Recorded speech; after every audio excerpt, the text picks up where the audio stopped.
11 olive oil brands on store shelves right now have tested positive for hidden contaminants, mineral oils, pesticide residues, and hormone-disrupting plasticizers, and most shoppers have no idea their healthy pantry staple is exposing them to these chemicals every single day. This isn't speculation, it's lab data. German researchers, French consumer watchdogs, independent toxicology labs, and university food science departments have all pulled these oils off shelves and tested them directly. The results were disturbing enough that some products were pulled from sale entirely, and others ended up at the center of lawsuits that are still working through the courts. We're going to walk through 11 brands hiding problems you were never warned about, and then reveal 3 that actually proved, with real data, that they're clean. Let's start with the worst offender in the entire investigation. Number 11, Filippo Berio. This is one of the oldest, most trusted names in olive oil, a brand that built nearly 2 centuries of credibility on the promise of authentic Italian quality. That reputation is exactly why this finding stings so much. When the German consumer magazine Co-Test ran independent lab analysis on 20 extra virgin olive oil brands, Filippo Berio came out as the single worst product tested. The lab detected sharply elevated mineral oil contamination, including MOA aromatic hydrocarbons that are suspected carcinogens. On top of that, testers found polycyclic aromatic hydrocarbons, plasticizer residue, and traces of 2 separate pesticides, including deltamethrin. That's not one contaminant, that's a chemical cocktail. The company pushed back hard, arguing the testing methodology wasn't recognized by official olive oil regulatory bodies and that the product tested isn't even sold in Italy. Maybe that's true. But it doesn't change what an independent lab found sitting in that bottle. And it doesn't change the fact that separate sensory testing in the United States has also questioned whether some imported batches even meet the standard required to be called extra virgin in the first place. Number 10, DiCecco. Most people know DiCecco for pasta, but the brand's olive oil ended up in the same German testing wave, and it didn't fare much better. Co-Test's lab found DiCecco's extra virgin olive oil carried greatly increased mineral oil contamination, again including MOA, plus traces of polycyclic aromatic hydrocarbons and a pesticide residue. When a trusted pasta brand's olive oil shows up with the same contamination signature as the worst product in the entire study, that tells you this isn't an isolated manufacturing accident. It's a supply chain problem running through multiple recognizable Italian labels at once, and it raises an uncomfortable question. If a company can get pasta right for over a century, why is its olive oil showing the exact same red flags as the cheapest bottle on the shelf? Number 9. Farchione Organic Farmhouse. Here's where it gets uncomfortable, because this brand wears the word organic like a shield. Shoppers reach for organic olive oil specifically to avoid synthetic chemical exposure. Yet this product tested with increased mineral oil levels, polycyclic aromatic hydrocarbons, and plasticizer traces in the same German lab study. Organic tells you what wasn't sprayed on the olives in the field. It tells you nothing about what leached into the oil during transport, storage, or bottling. That's exactly the gap these contaminants are slipping through, and it's a gap that shows up again and again with other organic labeled oils that have produced inconsistent results from batch to batch. Number 8. Denry, sold under the Farchione umbrella in parts of Europe. Same lab, same test, same story, greatly increased mineral oil residue, MOA detected, plus PA contamination. 3 brands tied to the same Italian production network, 3 separate contamination findings. At what point does bad luck stop being a believable explanation? When the same supplier keeps showing up attached to the same chemical signature under 3 different labels. The problem isn't one factory having a bad month. It's baked into how the oil is being handled long before it ever gets bottled. Number 7. Bertolli. We already know this name carries baggage. With over 150 years of history, the familiar green bottle practically defines extra virgin olive oil for millions of households. But independent sensory testing performed by researchers at UC Davis found that a significant portion of imported extra virgin olive oils, including Bertolli samples, failed to meet the sensory standards required for genuine extra virgin classification. That alone doesn't mean dangerous chemicals are involved, but when oil degrades through oxidation, poor storage, or age. Beneficial antioxidants decline while oxidation byproducts increase. And the chemical story is separate from the taste story, and arguably worse. Co-Test's reporting noted that Bertolli's product was tested and rejected in the same wave of analysis as Filippo Berio and DiCecco, but the magazine had to cover it in a separate article entirely because of a publication restriction tied to the brand. Think about that. A consumer watchdog ran the test, got a failing result, and then had to handle the disclosure differently because of legal pressure. That's not reassuring. That's a brand using legal muscle to control how bad news about contamination gets reported. On top of that, investigations in Italy have separately questioned whether some imported oils marketed with strong Italian branding actually reflect their advertised origin. Number 6. Prima Donna, the private label sold at Lidl. This one is interesting because it actually failed 2 different countries' investigations in 2 different ways. In the German co-test analysis, Prima Donna was judged unsuitable due to mineral oil components. But in a separate French investigation by the consumer magazine 60 Millions de Consommateurs, which tested 24 olive oil brands sold in France for plasticizers and mineral oil hydrocarbons, only one of the 24 samples came back clean. Reporting on that French study identified Prima Donna as that single clean exception in France. Same brand name, different formulations sold in different countries, wildly different results. That's the adulteration problem in a nutshell. You cannot trust a label just because you trusted the same name on a different shelf. Number 5. Colavita. This is a brand many households consider a step above the bargain bin, a mid-tier trusted Italian name built on the language of family heritage and craftsmanship. But when the consumer watchdog group Momavation sent popular olive oils to an EPA-certified laboratory specifically to test for phthalates hormone, disrupting chemicals that leach from plastic into fatty foods like oil, Colavita's regular extra virgin olive oil came back with a total. Phthalate reading over 1,700 parts per billion, and a Colavita California blend tested even higher, north of 3,000 parts per billion of phthalates alone. Phthalates are linked to hormonal disruption and reproductive health concerns. Adding to the problem, many bottles sold internationally under this name contain blends sourced from multiple countries rather than exclusively Italian olives, with labels that leave consumers guessing about precise sourcing or harvest timing. If you're charging premium prices, consumers reasonably expect premium transparency, and on both the chemistry and the labeling. This brand has fallen short of that bar. Number 4. California Olive Ranch.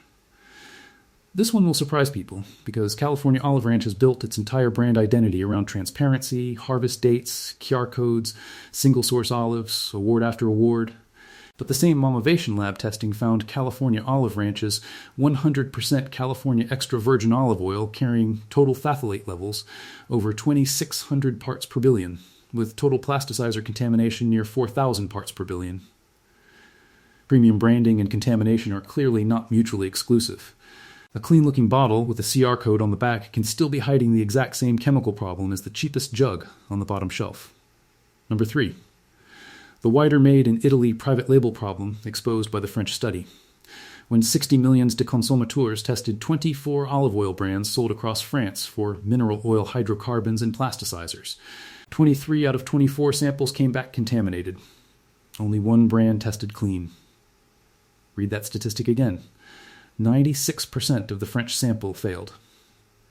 The lead researcher on that analysis pointed out that contamination can be introduced at multiple points. Contact with diesel and lubricants from harvesting machinery, storage under tarpaulins, or during the crushing process itself. This isn't one rogue factory. It's systemic exposure built into how a huge share of the industry physically handles oil before it ever reaches a bottle. Number 2. The broader phthalate pattern across nearly every olive oil tested in the U.S. When Momavation's EPA-certified lab ran its full sweep of 13 popular olive oil brands, every single one came back with detectable phthalates. Total phthalate readings across the lineup ranged from under 200 parts per billion on the cleanest end all the way up to over 6,000 parts per billion on the dirtiest. Nearly a quarter of all products tested came back above 2,000 parts per billion, squarely in what researchers called the most contamination tier. These are hormone-disrupting chemicals. They don't belong in a bottle of oil you're pouring over a salad every night, and they're not on any ingredient label, because nobody is required to test for them and disclose it. Number 1. The heavy metal exposure hiding underneath all of it. Independent toxicology research analyzing olive oil samples has consistently detected measurable lead and cadmium contamination, even in oils that pass every other quality check. One peer-reviewed public health analysis testing commercial olive oil found quantifiable lead and cadmium in every single sample tested, with researchers explicitly flagging the combined exposure as a public health risk. Separate academic testing on Sicilian olive oils found that close to a quarter of samples exceeded the maximum residue limit for lead, with researchers linking the spike directly to the use of organophosphate pesticides during cultivation. Heavy metals don't break down. They don't evaporate. They accumulate in your body over years of daily exposure from something as routine as your cooking oil. So that's 11. Mineral oils, pesticide residue, phthalates leaching from plastic equipment, heavy metals tied to pesticide use, sensory failures pointing to oxidized, degraded oil sold as fresh, multiple independent labs, multiple countries, the same disturbing pattern over and over again. But here's where this story takes a turn that matters more than any of the bad news so far. Because not every brand failed, and the difference between the brands that failed and the brands that didn't is more specific than people assume. I want to be straight with you about something before we get to the good news. One of the largest independent testing programs ever conducted on U.S. olive oil, run in 2024 and 2025 by a Yale biostatistics researcher and overseen using International Olive Council recognized labs, tested over 150 samples from the top 15 best-selling brands in the country and found 0 instances of adulteration with cheap seed oils. That study was specifically about purity, not about mineral oils or phthalates, so it doesn't contradict anything we just covered, but it does tell you something important. The biggest brands on the shelf aren't necessarily cutting your olive oil with canola. The contamination problem we've been covering is a different, more hidden issue, what leaches in from plastic equipment. Diesel-powered harvesters and pesticide-treated soil, and what's left behind after oxidation sets in not what gets blended into the bottle on purpose. That distinction matters because it changes what you should actually be looking for. You don't need a brand that simply swears it's 100% pure on the front label. You need a brand that can prove, with third-party lab data and a transparent production process, that it kept plastics, pesticide residue, and oxidation out of the entire supply chain, from the tree to the bottle. And there are a small number of brands that have actually done that and had it independently verified. Let's start with Prima Donna, the private label sold at Lidl. We mentioned this brand earlier as the one exception buried inside the French contamination study, and it's worth returning to with more detail, because the result is genuinely remarkable.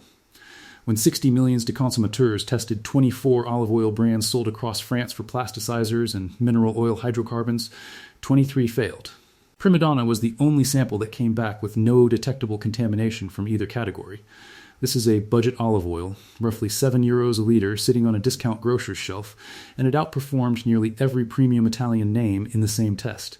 That should tell you something about the disconnect between price, prestige branding, and actual chemical purity. A low price doesn't guarantee contamination, and a famous name doesn't guarantee safety. The lab result is the only thing that tells you anything for certain. Next, Cobram Estate, out of Australia. Olive oil isn't the first thing people associate with Australian agriculture, but that's changing fast, and this brand is a big reason why. Instead of leaning on centuries of tradition, Cobram Estate leans on science and speed. Olives are harvested quickly and cold-pressed within hours, then stored under carefully controlled conditions specifically designed to minimize the kind of oxidation that wrecked the sensory scores for legacy brands like Bertolli earlier in this list. The company also publishes harvest information, pursues independent certification, and has built a reputation for traceability that most legacy Italian brands simply don't match. Numerous international competitions have recognized Cobram Estate for quality and, more impressively, for consistency, meaning bottle after bottle tastes the same.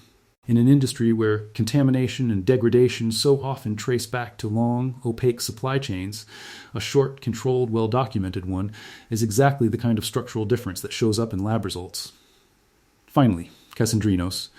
This is the brand that proves the whole investigation's central point, because it's the only one independently verified twice, under 2 completely different circumstances. When Momavation originally tested a wide field of popular olive oils for phthalates, every single one came back positive, ranging up into the thousands of parts per billion. Cassandrinos came back as the lowest of the entire field, but it wasn't 0. So the company did something almost no other brand in this entire story has done. It changed its actual production practices in response. It swapped plastic harvesting equipment for hand picking and burlap sacks, replaced plastic tubing with stainless steel, and started bottling directly into dark glass instead of storing the oil in plastic vats. After making those changes, the company retested. The result came back as a complete non-detect. Momivation didn't just take that result at face value either. They independently confirmed it at 2 separate EPA-certified labs before publishing it. That's the difference between a brand making a claim and a brand proving it. 0 phthalates, verified twice by a third party with no financial stake in the outcome. So what does this actually mean for the bottle sitting in your kitchen right now? It means the safest assumption isn't buy the most expensive option, or buy the brand with the oldest logo on the label. Premium branding didn't protect California Olive Ranch from testing over 2,600 parts per billion in phthalates. A century and a half of heritage didn't protect Filippo Berio or Bertolli from contamination findings severe enough to make international headlines and trigger legal pushback. What actually separates the clean brands from the contaminated ones is the physical production process, how the olives were picked, what they touched on the way to the press, what container they sat in before bottling, and how quickly that bottling happened after harvest. Here's the practical takeaway, and it comes down to 5 things you can actually check before you buy. Look for a harvest date, not just a country of origin, because freshness is what protects the polyphenols and antioxidants that make this oil worth buying in the first place. Look for dark glass rather than clear plastic, since light is one of the fastest ways oil oxidizes on the shelf. Look for single origin sourcing instead of vague phrases like a blend of oils from one or more of the following countries, because that phrase means the producer can't or won't tell you where your food actually came from. Look for brands that disclose their harvesting and processing method in detail handpicking versus diesel machinery, stainless steel versus plastic tubing, because that's a mechanical fact about where these specific contaminants come from, not a marketing claim. And look for brands that have published actual third-party lab results for phthalates, mineral oils, and pesticide residue. Not just a purity or authenticity seal, which only tests for a completely different problem, whether the bottle was cut with cheap seed oil, not whether it picked up chemicals along the way. The uncomfortable truth from this entire investigation is that olive oil contamination isn't really a story about a handful of bad companies cutting corners on purpose. It's a story about an entire industry built on plastic equipment, diesel machinery, long opaque supply chains, and labels that tell you almost nothing concrete, where almost nobody was checking for these specific chemicals until independent labs and watchdog groups started doing it themselves. 11 major brands tested positive for something they never put on the label, or failed to meet the standard their own packaging implied. Only a small handful have ever proven, with real third-party data, that they don't have that problem. Check your pantry. If what's sitting there is one of the 11 we just covered, that doesn't mean panic. These contaminants were generally found within legal limits, not at acute poisoning levels. And a failed sensory test doesn't mean something dangerous was poured into the bottle. But it does mean you're likely getting daily, low-level exposure to chemicals and degraded compounds you never agreed to consume, sold to you under a label that implied purity it may not have delivered. The brands that did the work to eliminate that exposure exist, and they proved it with data instead of advertising. They're just not always the ones with the biggest marketing budgets, and now you know exactly what to look for instead of a logo you recognize.